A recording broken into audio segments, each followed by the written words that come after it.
ঢাকা বিশ্ববিদ্যালয়ের শিক্ষার্থী সাম্য হত্যার দ্রুত বিচারের দাবিতে বিকেলে 2 ঘণ্টার মতো শাহবাগে সড়ক অবরোধ করেছিল ছাত্রদল। একই দাবিতে বিশ্ববিদ্যালয়ে বিক্ষোভ করেছে সাধারণ শিক্ষার্থীরা। তারা দুপুরে শাহবাগ থানা ঘেরাও করে। স্বরাষ্ট্র উপদেষ্টা জানিয়েছেন, এই সব ঘটনায় সব আসামিদের দ্রুত গ্রেফতার করা হবে। আরও জানাচ্ছেন আনোয়ার হোসেন।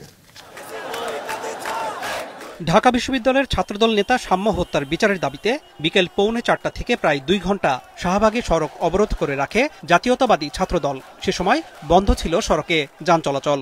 ছাত্রদলের নেতাকর্মীরা এখনো খুন হয়, কিন্তু এই সরকারের শীর্ষ পর্যায় থেকে কোন বক্তব্য কিংবা সদিচ্ছার লক্ষ্য করেনি।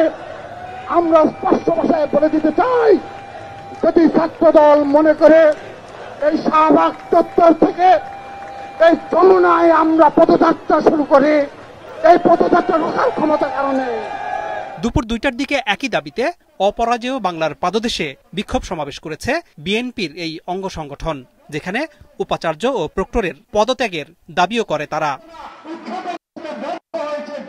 এরও আগে সকাল 11টার দিকে সাম্য হত্যার বিচারের দাবিতে রাজু ভাস্কর্যের সামনে বিক্ষোভ করে ঢাকা বিশ্ববিদ্যালয়ের সাধারণ শিক্ষার্থীরা, যেখানে যোগ দেন শিক্ষকরাও।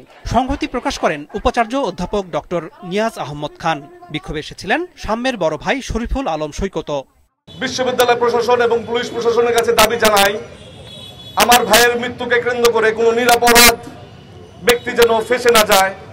আমার ভাই মারা গেছে, আমরা ভাইকে ফিরে পাবো না, কিন্তু আমরা এটাও নিশ্চিত চাই যে খুনি যাতে তার সর্বোচ্চ শাস্তি নিশ্চিত হয়। রাজনৈতিক দলাদলির উঠে উঠে সবাইকে সাথে নিয়ে এই মর্মন্তুদ হত্যাকাণ্ডের বিচার দ্রুততম সময়ে করতে, এবং এই ব্যাপারে আমাদের তরফ থেকে যা করণীয় আমরা করব, আপনার তরফ থেকে যা করবেন সেটা আপনি করবেন, এবং সবাই মিলে আমরা পুলিশের সহযোগিতা চাই। আমরা এখন পর্যন্ত গতকালকেও যা দেখেছি, পুলিশ কিছু অগ্রগতি করেছে। হত্যার তদন্তের অগ্রগতি জানতে দুপুরে শাহবাগ থানায় যান শিক্ষক ও শিক্ষার্থীরা। বাইরে বিক্ষোভ করতে থাকেন শিক্ষার্থীরা।